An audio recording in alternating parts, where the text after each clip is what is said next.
painting won't pay bills." Gloria sneered from the doorway of my studio, her manicured nails tapping impatiently against the frame. "When are you going to grow up and get a real job? Something my James deserves." I didn't look up, carefully layering shadows on the mountain peaks in front of me. 5 years of marriage had trained me to tune her out, to let her words slide off like rain against stone. My name is Elena Martinez, and at 32, I had spent the last decade building a life Gloria Richardson would never understand. To her, I was just a disappointment, a woman who played with paints instead of securing a proper corporate career like her golden boy, James. She stepped into my space, uninvited, the click of her designer heels sharp against the hardwood floor. "You know, Elena, I saw a wonderful position at James's firm. A respectable office job. It would do you some good." I set my brush down and exhaled slowly. "I appreciate your concern, Gloria, but I'm happy with my art." She scoffed, plucking up one of my smaller canvases like it was a piece of discarded junk mail. "Happy doesn't pay for the lifestyle my son deserves. This," she waved a dismissive hand at my studio, "this is a hobby. A woman should contribute to her household, not hide in here like a child." If only she knew. For years, I had been selling my paintings under a pseudonym, building a reputation that would make her pearls clutch themselves. But James insisted we keep it quiet. Mom's traditional honey, she wouldn't understand. Gloria's gaze swept the room with thinly veiled disdain. My sanctuary, a converted garage bathed in golden afternoon light, filled with the scent of oils and turpentine, was just another thing she saw as disposable. "At least you could paint something pretty," she mused, gesturing vaguely at my current piece. "People like flowers, something tasteful, something that actually sells." I almost laughed. The moody landscape she dismissed so easily had a waiting list of collectors. My work under E.M. Rivers hung in galleries across the country. "Passion is nice," she continued, her voice syrupy with condescension, "but it doesn't put food on the table. James works so hard, and what do? Lock yourself away with paintbrushes like some dreamy little girl." Before I could respond, my phone buzzed. A message from my gallery. "Major collector interested in your mountain series. 7-figure offer. Call ASAP." I slid my phone back into my pocket, suppressing a smile. Gloria hadn't noticed. She was too busy straightening her blouse, preparing to deliver her final decree. "James and I have been talking about your situation," she said, satisfaction dripping from every syllable. "This needs to stop, Elena. It's time you joined the real world." I froze. "My situation?" "He agrees with me," she said triumphantly. "This little hobby of yours is holding both of you back. He could have been partner by now if he didn't have to explain why his wife spends all day playing with paints instead of having a proper career." A slow, cold anger settled in my chest. James and I would be having a conversation later. "My art is my career, Gloria." She laughed. "Oh please, when was the last time you actually sold anything? And those little commission pieces for your friends don't count." I stared at her, debating whether to tell her about the collectors in New York, the auction sales, or the private buyer in Paris who had just commissioned an entire series. But James had always insisted, "It's easier than dealing with my mother." "I do all right," I said simply. Her expression darkened, not for much longer. "James has agreed. This space will make the perfect home office for him. Somewhere professional. You'll need to clear it out by the weekend." I went still. "This is my studio," I said carefully.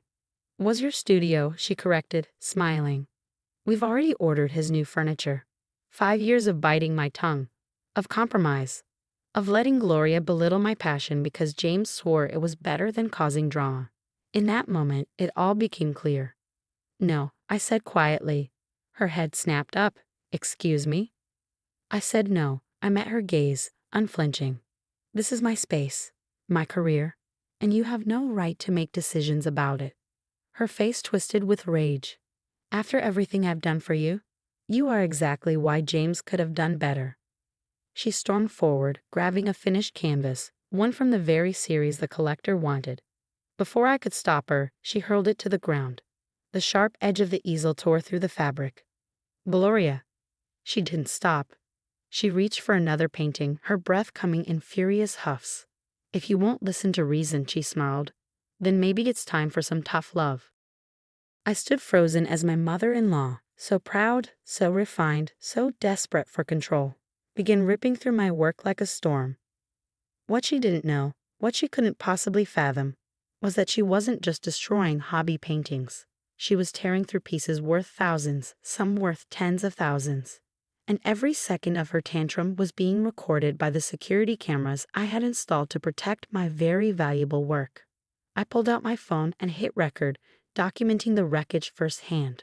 Sometimes revenge isn't about shouting. Sometimes it's just about letting people reveal exactly who they are. Finally, she stopped, panting, surrounded by the ruins of what she thought was just a silly little dream. Now, she announced, smoothing her blouse, you can focus on being the kind of wife my son deserves. I met her gaze calmly, then pressed send on the video. Thank you, Gloria. Her expression flickered. For what? I smiled. For showing me exactly who you are. Now would you like to know exactly who I am?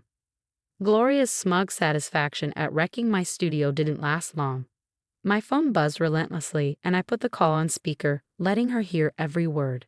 Rivers, this is Marcus from Hostin Gallery. The collector is ready to wire the 7-figure payment for the Mountain series. When can we arrange pickup? Gloria's face drained of color as I replied, calm but deliberate.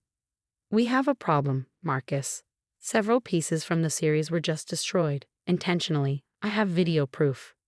A stunned silence, then Marcus's voice sharpened. Destroyed? Those works are insured for millions. Who would? I turned to Gloria, now sinking into my paint-splattered chair, hands trembling. My mother-in-law wanted to teach me a lesson about what real women do for a living. Her lips parted, barely a whisper escaping. Rivers? You're Rivers? I nodded, still addressing Marcus. Send the insurance adjusters. I'll forward the footage. After ending the call, I faced Gloria fully. Yes, I'm Rivers. The artist whose painting sold for $300,000 last month. The one whose work hangs in museums. The one whose little hobby pays for that luxury car you love to brag about James driving. She stammered. But that's impossible. Rivers is. Is what, Gloria? Successful? Professional? A real career? I gestured to the shredded canvases littering the floor. You just destroyed roughly $2 million worth of art. Art that was already sold. Art that was insured. Her voice barely held. James never told me. I exhaled, shaking my head. Because he knew you'd never respect it. He thought keeping the peace was easier than dealing with your judgment. And I went along with it. I laughed bitterly. We see how well that worked out. My phone buzzed again. Messages from the insurance company. They were sending someone immediately. I forwarded the footage while Gloria watched, horrified. Elena, I didn't know, she whispered. No, you didn't bother to know. You were too busy forcing your narrow definition of womanhood onto me. Desperate, she grasped at straws. We can fix this. James and I will make it right. I arched a brow. With what money, Gloria? These pieces were worth more than your house. She smoothed her expensive blouse with shaking hands. You can't tell James. It would break his heart. I let out a slow breath, leveling my gaze at her. Break his heart. Like how you two planned to take away my studio. Like how you've spent years belittling my career while living off its success. The security system chimed, insurance adjusters, along with Marcus. As they documented the wreckage, their expressions turned grave. This is deliberate destruction, one adjuster noted. The insurance company will demand full restitution. Gloria's face crumpled. Elena, please, I'm James's mother. You can't do this to me. I met her pleading eyes with quiet finality. I'm not doing anything to you, Gloria. You did this to yourself. Marcus ran a hand through his hair, staring at the torn canvases. The collector will be devastated. These were meant to be the centerpiece of their new museum wing. Gloria blinked, stunned. Museum wing? Yes, Gloria. That moody landscape series you mocked. It was commissioned for the Modern Art Museum's new Natural Light exhibition. They've been promoting it for months. The weight of her actions finally hit. Her carefully constructed poise shattered, mascara-streaked tears trailing down her cheeks. What can I do? There must be something. I exhaled steady. Start by leaving my studio. The insurance company will handle the rest. And Gloria? I held her gaze. Don't ever tell me what a real woman does again. She fled. Marcus lingered. Elena, I'm so sorry. The collector will want answers. I surveyed the wreckage, my mind already working. Tell them I'll create something new. Better. Sometimes destruction leads to inspiration. After they left, I sat alone, surrounded by the remains of years of work. My phone lit up, a message from James. Mom called crying. What happened? I inhaled deeply and typed. Come home. We need to talk about why you told your mother she could turn my studio into your office, and why you've spent years hiding my success. His response came fast. I was trying to protect you from her. No, you were protecting her from reality, and in doing so, you let this happen. I looked at the devastation around me, and strangely, I felt free. No more hiding. No more minimizing my success for someone else's comfort. As I started cleaning, I noticed something that made me smile. The large canvas I'd been working on, the one Gloria sneered at, had survived untouched. Sometimes the universe has a sense of irony. A final message lit up my screen, this one from the museum curator. Heard what happened? Don't worry about the series. We want a new commission, transformation and resilience. Your price, your timeline. I stared at the words, then at my studio, and felt a familiar spark of inspiration. Gloria thought she'd destroyed my art, but all she'd done was give me something more powerful to say. As the sun set through the shattered space, I heard James's car pull into the driveway. Another hard conversation was coming. But I was ready.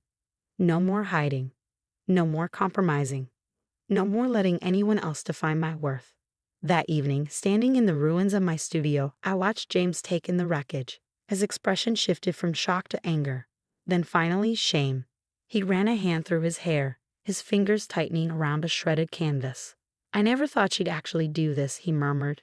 When she mentioned converting the studio, I don't know what I thought. You thought it was easier to placate her than to stand up to her, I said, my voice steady. Just like it was easier to downplay my career than force her to see me for who I really am. James exhaled sharply. I'll make this right. I'll make sure she pays for everything, the damages, the commissions. She can't afford it, I interrupted. And even if she could, that's not the point. His eyes met mine. Then what is? This isn't about money, James. It's about the fact that you spent years protecting her feelings at the expense of my dignity. I gestured to the destroyed canvases around us. How long were you going to let her believe I was just playing around? How long were you going to let her belittle me? The silence that followed stretched between us, heavy with everything we'd never said. I thought I was keeping the peace, he admitted finally. I never meant for this to happen. I know, I said, but it did. And now we have to decide where we go from here. In the weeks that followed, things changed fast. The insurance claim was settled quickly, thanks to the security footage. Gloria faced not only financial consequences but public fallout as well. Word spread fast in the art world. Meanwhile, my identity as Ian Rivers became public knowledge, triggering a wave of interviews, features, and new opportunities. The museum that had commissioned the Mountain series pivoted, commissioning a new collection, this time on destruction and resilience. They even planned to display footage of Gloria's rampage alongside my new work, turning an act of destruction into a statement on transformation. James moved out for a while, saying he needed time to rethink everything. I let him. I had work to do. The new pieces that emerged from the wreckage were different, raw, powerful. They told a story of breaking free, of rising from ruins. 3 months later, as I put the finishing touches on my newly renovated studio, Gloria showed up unannounced. She looked smaller somehow, like the weight of her own actions had finally settled on her shoulders. The insurance company is garnishing my wages, she said without preamble. It'll take me years to pay back the damages. I didn't look up from my work. That sounds about right. I've been in therapy, she continued, trying to understand why I needed to control everything. Why I did what I did. She swallowed hard. I'm sorry, Elena, not just for this, but for all of it. I set my brush down and finally met her gaze. I appreciate that. But you know words aren't enough, right? She nodded, her eyes wet. I saw your new work. The magazine feature. It's incredible. I never let myself see it before. But now I get it. I get why people love it so much. I glanced at the painting in front of me, a phoenix rising from a canvas that had been torn and reassembled. Sometimes we have to lose everything to finally see what was there all along. She left quietly, and I returned to my work. That night, James called. "Can I come to the opening?" he asked. "Not as your protector, just as someone who believes in you."